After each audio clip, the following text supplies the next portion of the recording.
Let us look at simultaneous linear equations. The graph of every linear equation is a straight line. Yes, so let's take one linear equation. It has a graph as a line. Each line by itself is interesting. Now let's take another linear equation and let's draw the graph. Now when we have more than one linear equation and we consider them together, they become even more interesting. If the lines intersect each other, there is a pair of values x1, y1 that satisfies both equations simultaneously. So here the intersection point is A, and the values of x and y of this point satisfy both the equations. Now, a few questions. How many linear equations can pass through this point? So let's draw a line passing through A, and you notice that as I keep dragging, there are infinitely many lines that can be drawn passing through A. So the answer is that we can draw infinitely many lines through A. Now the next question is, can two linear equations have no point of intersection?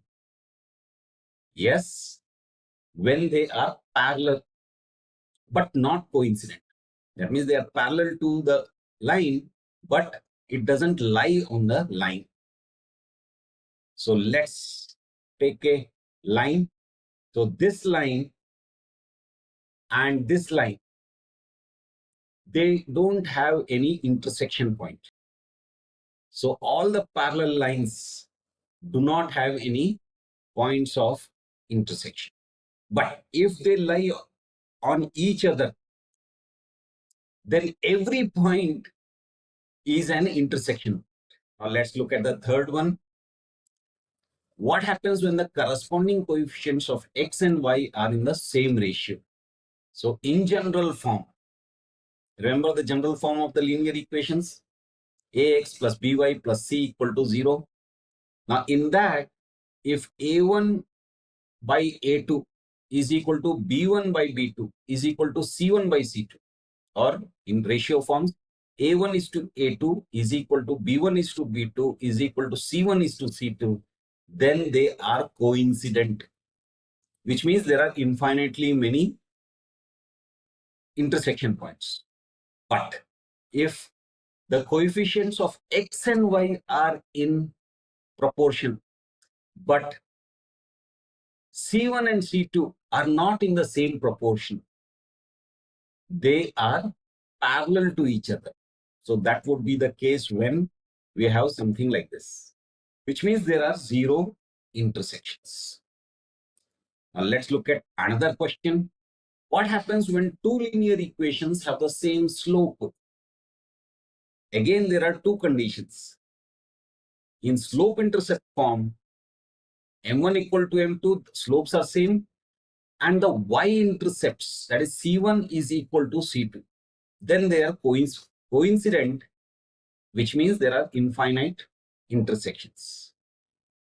If the slopes are same, but the y-intercepts are not equal, that means they are parallel to each other with zero intersections.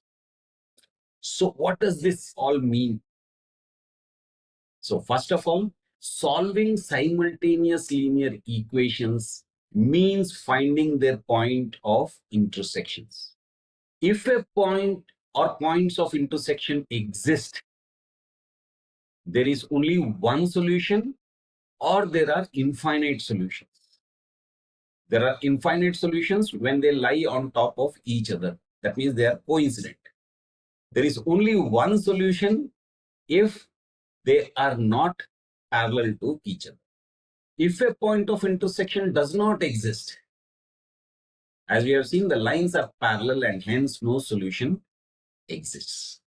So this is the basis on which we solve simultaneous linear equations.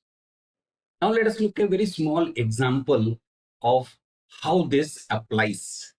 Now let's say a student buys 11 pens and pencils for 43, whatever currency. A pen costs 5 and a pencil costs 3.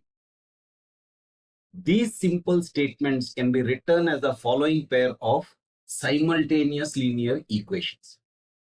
Let x be equal to the number of pens and y be the number of pencils. Then number of pens plus number of pencils is equal to 11. So x plus y equal to 11. And a pen costs 5 and a pencil costs 3.